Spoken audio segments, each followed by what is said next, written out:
Today's video is all about the most effective marketing channels to launch a listing now.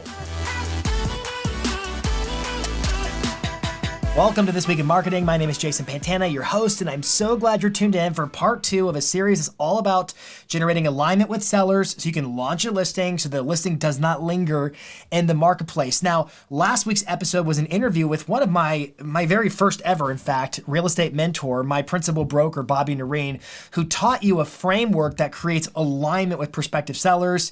And I hope you got as much value from that framework as it has served me over the course of my career and working in the real estate space. Now, today's video is about marketing ideas. The way this is going to be laid out is not to say that, hey, you should do everything I talk about today. That's not the intent. The intent of today's video is to literally smother you with different marketing tactics and strategies to promote your listings so that you can add to your bag, so to speak, what you want to be a part of your marketing mix for sellers in your local marketplace. I never want it to be said that you didn't know what to do to market a listing, because there is so much you can do. And so today's video may seem overwhelming. I'm going to echo myself. You don't have to do it all, but you can't do nothing. Here's what may be a hard truth. Don't take listings you can't, or I should say you won't sell. What I mean is there's a lot of agents out there right now who are backing down their marketing mix because they're carrying lots of listings at once. And they're like, it could take a while before I recoup my investment in terms of marketing this property, and I don't want that, so I'm going to just do less. If that's your solution, don't take the listing. Just say no to the listing, because there are a lot of agents out there who are not doing everything required or that could be done to get a home to be launched into the marketplace. And again, and again, and again. When it isn't launched, it lingers. And when it lingers, the seller always loses. So with all that being said, let's dive into just the compendium of marketing tactics and strategies for launching a listing in the summer of 2024. Let's dive in. Now, before I basically start filibustering you with different marketing tactics and strategies, allow me to explain the way I've organized the structure of today's show.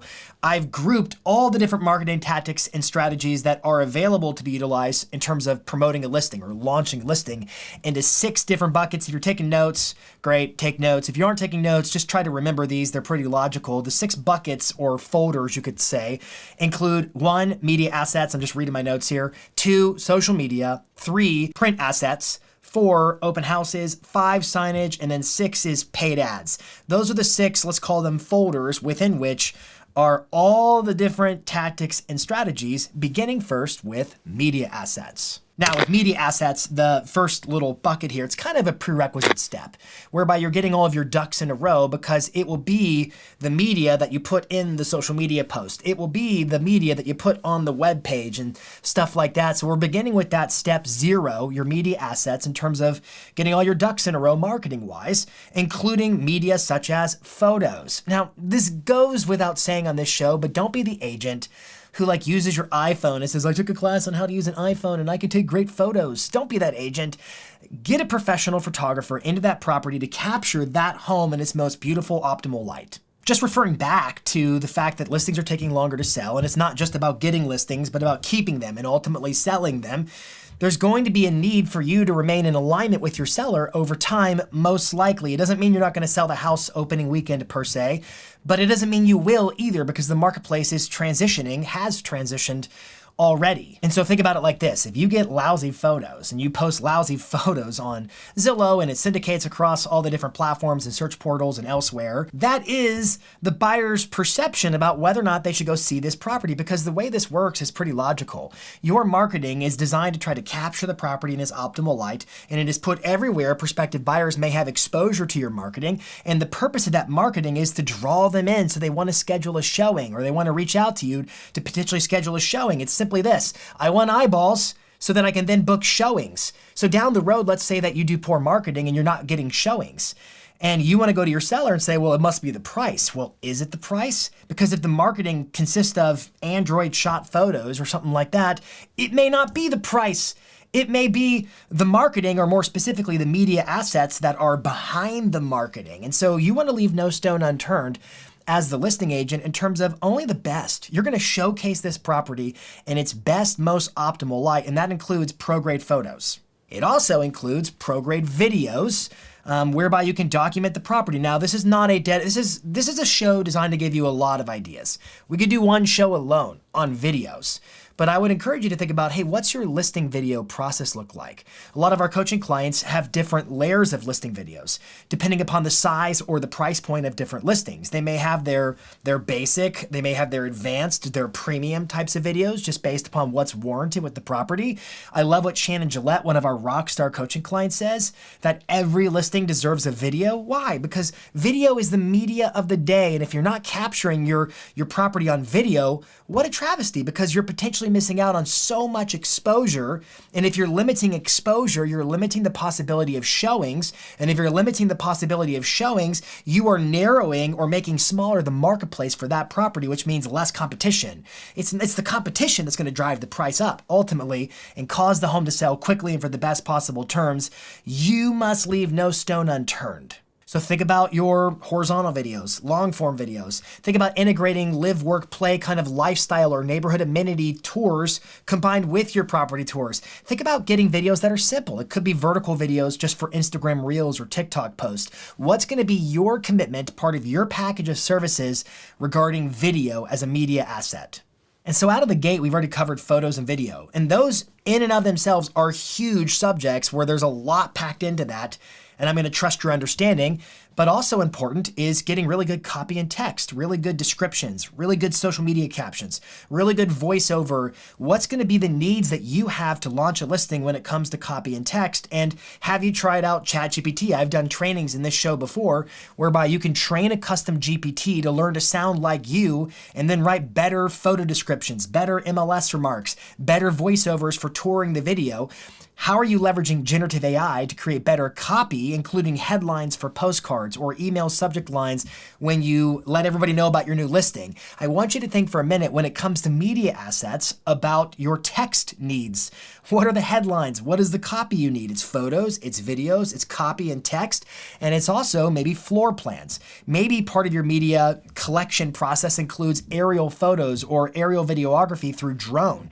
Are you going to get drone shots? Those may be media assets you need that, again, you're going to plug them into, hey, I'm going to use this drone shot for the opening sequence of the video on Instagram. But right now, this is the prerequisite step of what are your media needs? When you're preparing a home for the marketplace, preparing it to launch, what is your process around the media capture? This is a step you can't really phone it in. It matters. It's the photos, it's the videos, it's the drone, it's the twilight, it's 3D or 360 degree property tours, like a Matterport camera or something like that. Maybe you want to embed or integrate that into a web page. And oh, hey, by the way, there's another media asset, which is the web page, where you're going to, maybe it's a dedicated website for the property, or maybe it's just a web page under the featured listings tab of your website, which is fine by me.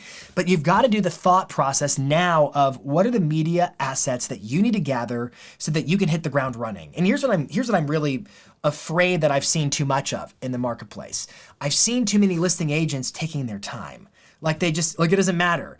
And it seems like for some agents, and this is just my opinion on the show of what I see sometimes, I don't know what they think sometimes, but I see some agents and their mentality becomes, well, the market slowed down. I've got time. There's no hurry for me to get all these media assets together. I can get the video later. I can do that later. I'll get a 3D tour later.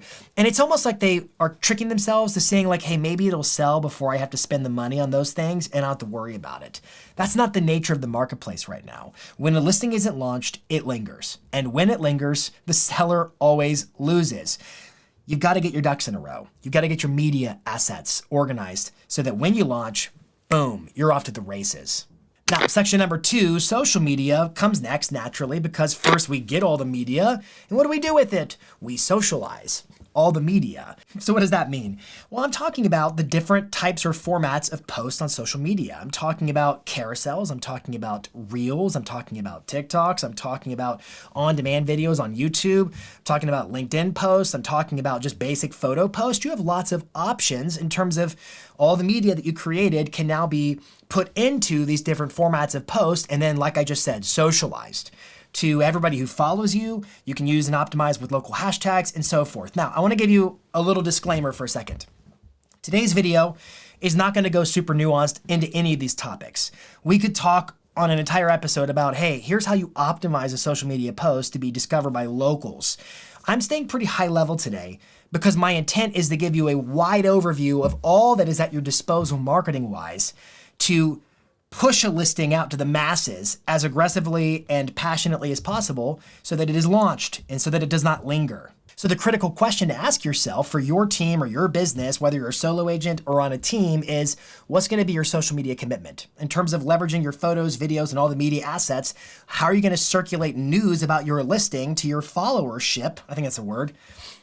Followership of the ring, I don't know. To your followers, I think is probably the better word. How are you going to socialize it so everybody knows? How are you going to optimize it with hashtags? And maybe we'll get to paid ads later on, but is it a carousel post? And for some of you, you might even be thinking, hey, I'm struggling because I have so many listings right now and they're not selling quick enough that it's really difficult to not kind of clog my feed with just listed types of announcements. And again, just because I said just listed types of announcements doesn't mean I'm saying you can just do generic just listed posts. I am hoping for more creativity than that. For example, I was on a coaching session earlier today, and the challenge came up where they said, hey, we're bringing on like 10 listings a day on some days. And so how do we promote each respective listing? The sellers have that expectation right now. How do we do it in such a way where it does not clog our feeds? And so one of the solutions we discussed was carousels, whereby you can do a carousel on Instagram with 10 respective photos, and so they can swipe through of all 10 different listings, for instance, and then in the caption it says, hey, details for all of our brand new listings this week are in, or today, are in the link in bio. And so you're gonna have to work more efficiently in terms of how do you give every property exposure that it deserves and needs that you've promised to your seller without clogging the feed, so to speak. But here's the good news. You have so many options right now. You have so many options with social media. What are all the different ways you can leverage your media assets? And this is something to think about too. A lot of folks will do a listing video, but they forgot to get the open house invitation video. When they went on site to film their listing tour, they could have gotten so many other media assets for stories later on down the road, for the invitation to the open house where they're like, hey, come here and come into my open house. And I want you to imagine a camera that's walking up to the front door and you're inviting someone to the open house.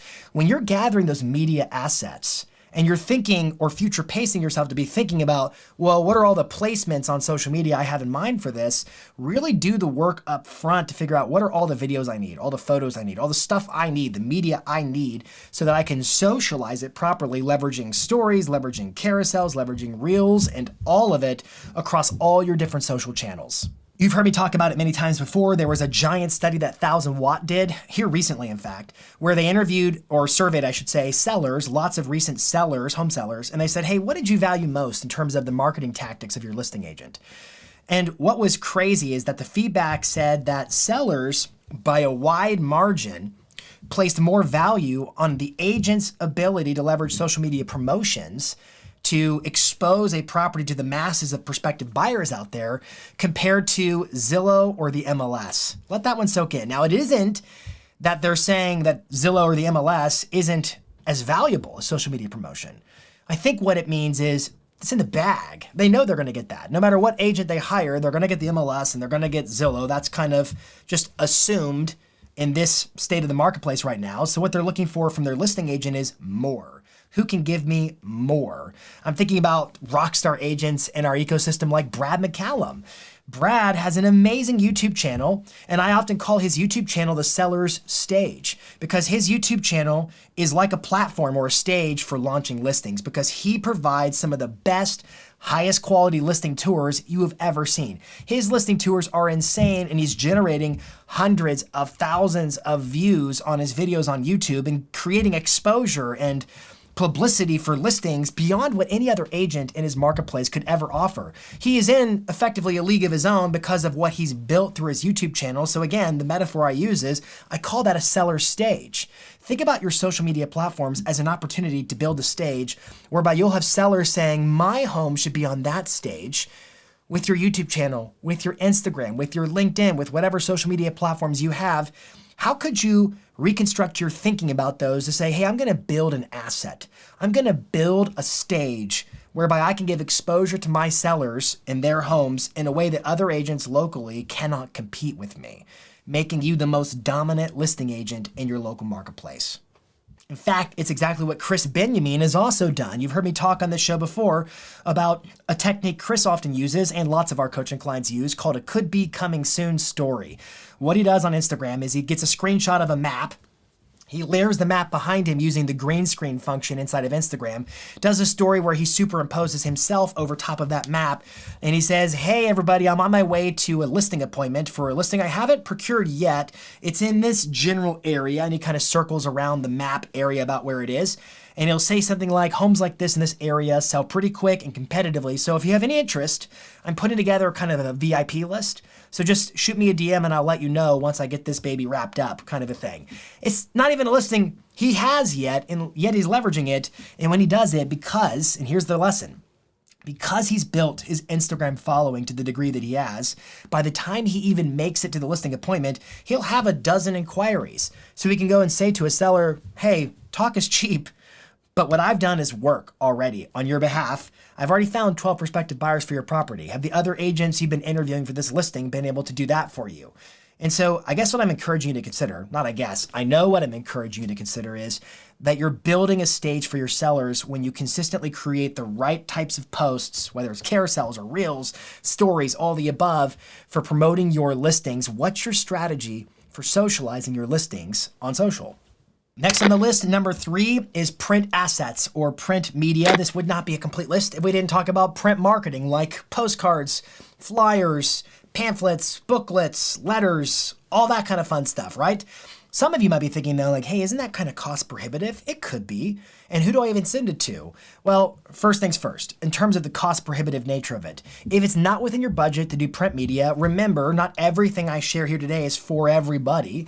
It's simply giving you a wide net of exposure about what's possible when it comes to how you launch your listings, and print media is definitely something worth considering. The second component of it is, who do you send it to? It's going to be a combination, generally speaking, of the neighbors around your listings, or it could be your geographic farm if you have a concentrated area where you tend to do business, and or it could also include database contacts because you want to work the audience you already have. For instance, one of our rockstar coaching clients in Atlanta, Georgia, Vanessa Riley, does an incredible job of leveraging letters to promote her listings. In fact, she sends the neighbors, typically about 100 doors, a letter 2 times for every listing, just the neighbors most proximate to her subject listing. The first letter, and by the way, the copywriting is always really great. Vanessa has a talent for writing. It's interesting stories, and she's funny, and she's engaging, and so it's not just a dime a dozen. She takes time to write a true crafted letter for the neighbors that resonates with them. And the first letter is effectively serving as an invitation to an upcoming open house, which I will get to open houses, but it's an invitation to the open house. And then she sends out another letter to all the neighbors after the transaction is closed, letting them in on the scoop and all the details of the sale that weren't really readily available online. In other words, how many showings were there?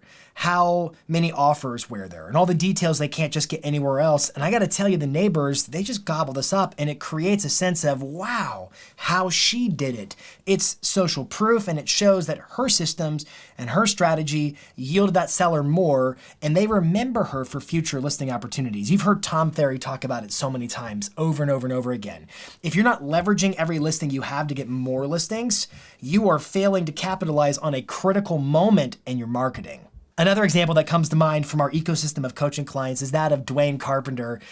He's the team lead of the Carpenter Kessel team down in Melbourne, Florida, and they just absolutely crush it. And one of the commitments they make to sellers is that they print and design, or design and print, whatever, a beautiful 12-page brochure that includes great photos, of course, again, using those media assets, so great photos, but it also includes the floor plan, again, media assets. It also includes a report on the area that quantifies the location of the area in terms of its proximity to key highlights and spotlights and great amenities nearby. It's a great, great piece they make. And they leave it out for buyers who come tour the property, or they make it available to folks who attend the open houses. And what I believe it really does is it shows a high level of confidence and pride in the quality of that listing. And think about it like this.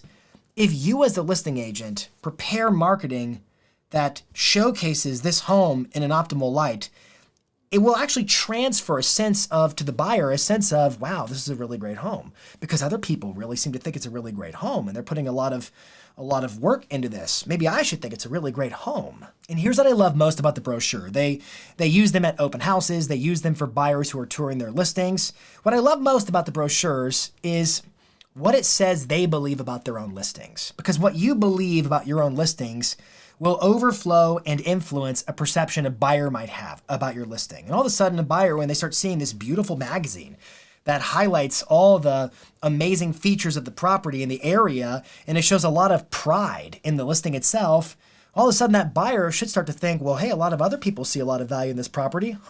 What does it say about me if I buy this house? And it's going to start to trickle down to them and influence them. The way you market a listing, it's not just about creating exposure, it's about creating perception for what you believe about that listing and what others believe about that listing, and therefore projecting those values for that listing onto the prospective buyer. So another question for you to contemplate when it comes to your commitments to launching a listing is that of print media. Is it letters, flyers? Is it postcards? Is it handwritten notes? What are you prepared to do in terms of shaking every tree to get the apples to fall? I don't know where that metaphor came from. What are you prepared to do to make sure everybody knows about that listing? Now, some of you skeptics might be listening or watching and thinking, why would I try to sell the house to the neighbors or to my own database? And I think you know where I'm coming from on this, but in case you don't, in terms of targeting neighbors, it's very probable that the neighbors know somebody who's been trying to get into the community, especially if it's an in-demand community. To your database contacts, it's very likely your database contacts know somebody who's been trying to find a house just like the one you're listing, and you'd be remiss if you did not share it with them. And the other reason is because, come on, when people see you working in public, it triggers their awareness that you are a busy, successful, top-producing listing agent, and it will ultimately reap more business for you down the road. It's working in public, and I think we all know that's a good thing. Print assets. We'd be remiss without print, whether it's postcards, flyers, brochures, booklets, pamphlets, whatever. What's your strategy to leverage print? Next up, let's talk about open houses. You know, I love open houses, and let me tell you why I love open houses. You may not love open houses. I love open houses for 3 reasons. Open houses give you something to talk about in your marketing. You can promote your open house. You can go live on Facebook. You can send out postcards to the neighbors, door knock the neighbors. You can email your database. You can call people and invite them. There's so much to talk about with an open house, which gives you a reason to reach out, but also it's a little bit of social proof because it shows that you're busy and that you're working hard, and that's a good look for you. Reason number 2 is the open house itself. Think about it like this, and I know this is pretty obvious and literal. It is a house that is for sale.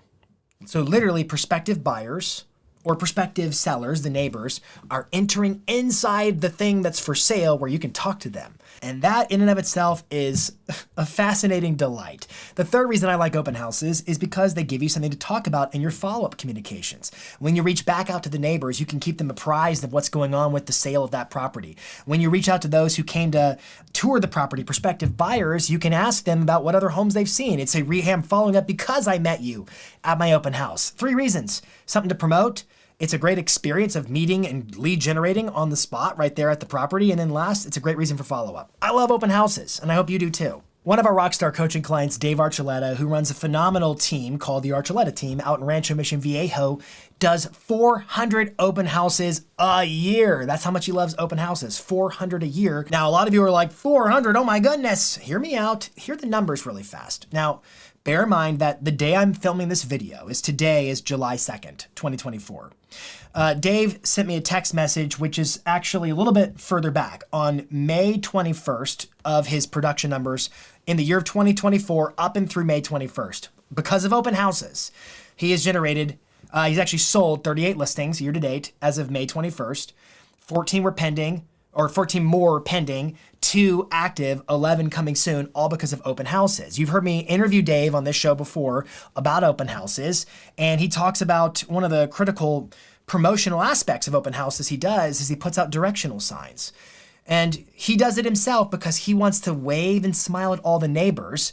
he wants to be seen working in public because he'll tell you that, hey, whenever I go on a listing appointment, they'll often say to me, we're picking you, Dave, because my goodness, we see you out there busting it every weekend, and we want that kind of determination to get our home sold. So he shows himself working in public by putting up directional signs. He follows up with everybody, but one of his secret moves that's been so awesome for him is he'll tell a seller at the listing appointment about his open house boost strategy, which is a late afternoon, early evening Thursday open house, where if you think about it, most kind of buyers will go look at open houses on Saturdays and Sundays. If you're coming on a Thursday between 3 and 5 or something like that, you're probably pretty serious about the property. So he'll do an open house boost on Thursday, late afternoon, early evening, and he'll tell the seller, we'll typically get about 10 serious buyers to come through one of those open houses based upon his averages. And the goal is at least one contract so that when Saturday, Sunday comes around, he's able to say, hey, we're accepting all offers on Sunday evening, but be advised there's already a party that's submitted an offer. And so it just creates this fear of missing out. What? There's competition? And so all of a sudden urgency and panic starts to set in, and a buyer will say, okay, I better bring my poker face and my A game to get this property under contract.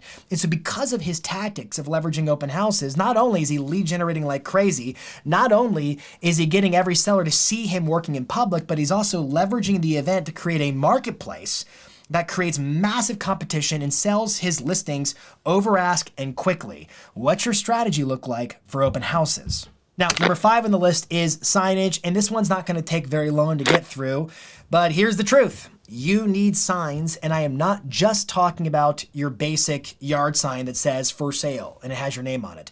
I'm talking about all the extra frills when it comes to signs. I'm talking about directional signs. Sometimes city ordinances won't allow it, but sometimes they will. And so are you listing a property in a community whereby you could have directional signs that are maybe branded to you that would drive traffic and attention to your listing and create more awareness?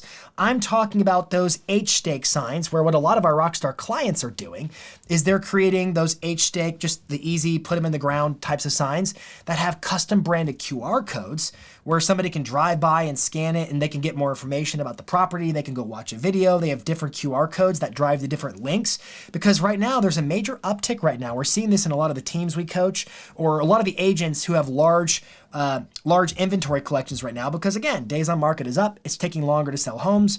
And so a lot of our clients might be carrying 50 or more listings at a time. And so they're generating leads off those listings through sign calls. And some of the ways they convert those leads is through QR codes. And in some cases, it's a sign writer, like a text this for info kind of sign writer. The opportunity I'm really bringing up right now is how are you leveraging signage to get more sign calls on your listings? Now, moving on to our list, the 6th and final one, which I'm excited about, is the use of paid ads, digital marketing, paid ads. I'm talking about Meta, I'm talking about YouTube, I'm talking about Google. And one of the biggest benefits of paid ads when it comes to how you promote your listings is your ability to choose who and how and where you're targeting. Now, you may be aware, if you've been advertising on Meta, for instance, or Google for that matter, that there are a lot of sort of fair housing related policies that restrict your ability to target, which they don't, technically speaking, you were never allowed to target in a way that was discriminating anyways. But some of these measures that have gone into place with Meta and with Google include limitations on, for example, geographic targeting. So you cannot target a zip code, for instance, because they don't want to open up the possibility of redlining or anything along those lines. But you can target privacy-safe radiuses on Meta. That's a 15-mile radius. You can still target locals in the area and create massive exposure locally in terms of who is seeing your listing. Now, go back to the types of formats of post, whether it's carousels or videos or static images or graphics. Those are the assets that you're creating on social media and then putting money and targeting behind to create more exposure. Here's my 2 cents. And I know that when I opened up the show, I talked about you get to choose what goes in your bag. I got to tell you, if you're not making a listing video for your properties, and if you're not leveraging a YouTube ad to promote that listing video, you're missing out on a tremendous opportunity. A few weeks ago, I did an episode on this show, we can link it up in the description, where I walked through exactly how to run YouTube ads, whereby you could target prospective sellers in your area to use your current listing to get more listings, because you're working in a way where other prospective sellers would say, I want an agent who markets like that. I want an agent who can give my home that stage of exposure to prospective buyers. And so YouTube ads, the end stream commercials that play before, during, and after videos on YouTube, you should seriously look at using those. And again, it's just your listing video, but money and targeting behind your listing video to be on the TV screens, mobile devices, computer screens of all the prospective folks in your marketplace who are on YouTube, which is just about everybody anyways, so that they see you working in public, you doing the hard work of launching a listing in the marketplace. Now, when it comes to running ads on Meta to promote your listings, I have one idea and one warning. The warning is I would not boost your post from within the mobile app on either Android or on Apple. So I did a video on this. Apple is charging a surcharge of 30% on all in-app purchases, and Facebook and Instagram are actually in the App Store on Apple. So they're subject to this, and they're applying this surcharge, they call it a service fee, to your actual money spent to boost post on Instagram and Facebook, because those are considered to them, to Apple, in-app purchases. So think about it this way. If you boost a post for $10, you're actually only spending $7 on it to Facebook or Instagram or both. $3 of the dollars is going over to Apple. So I would not boost from the app. Now on Google and Android, it's not 30%, but I think it's closer to 15%. So here's the rule of it.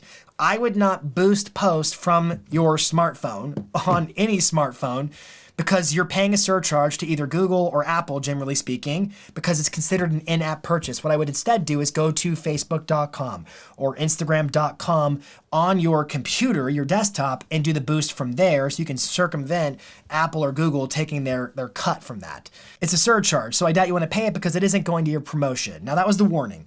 The tip is this. When you run your ads in the Facebook Ads Manager, and this is going to be technical, but you can handle it. You got this. You have the ability to create what are called ad sets. And so ad sets are basically the combination of who am I targeting, on which platforms, and for how long, and what am I spending.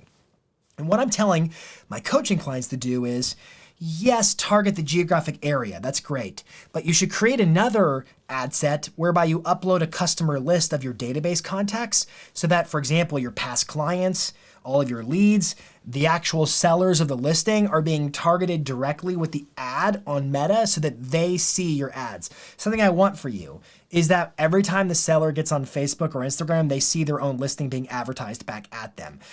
That's going to be a good look for you in terms of retaining their satisfaction and approval of you. Because guess what?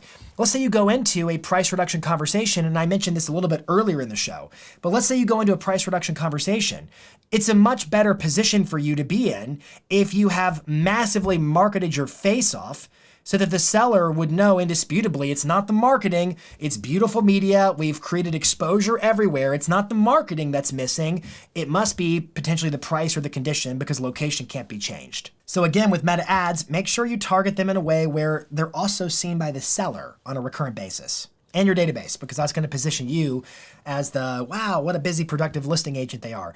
So-and-so is thinking about selling or buying, and it's going to position you for more referrals and more awareness and more business. Now, one final tip is with Google Ads. Google Ads, technically speaking, the YouTube ad I talked about before is actually a Google ad. But Google has lots of different advertising formats, and their most popular format is called Google Search Ads. You're very familiar with Google Search Ads. If you do a search on Google, you'll often see at the very top of the results page links whereby it says sponsored, sponsored, sponsored. That sponsored means they paid the moolah, they paid the money to run an ad. How did that ad get in front of you? Well, it was based upon the words you typed in the search bar. Those are called keywords. And so what advertisers can do is they can predict, or they can gamble and guess what are the keywords that my prospective customers might be searching on Google, so that I can get in front of all the organic links and be the top ranking sponsored posts, and then advertisers will bid and compete in an auction for who and how much it's going to cost to run ads on those specific keywords. And so my recommendation is this, that I'm guessing on your website, if I go to www.yourwebsite.com, that there is a section on your website for featured listings whereby you have dedicated pages for every one of your respective listings. And so what you could do is go into Google Ads, create a search campaign whereby the keywords you bid on are the actual address of the property, 123 Banana Street in your town, your state, in the USA, for instance, and you actually bid on the keywords of the address. So that way, if anybody does a Google search with the address of the property, as in the seller might do a Google search because they want to see what kind of marketing you're doing, then when they run that search, they're going to see your ad at the very top of Google and they're going to think, my agent is on top of it. So my recommendation with Google search ads is that you add to the mix one ad that is triggered whenever somebody searches the address of your property so that that listing is always on display front and center at the very top of Google every time. The simple truth of this show is that there's no shortage of marketing opportunities to expose a listing to the masses. And it's not a question about doing everything on this list today. This is designed to get your idea juices flowing.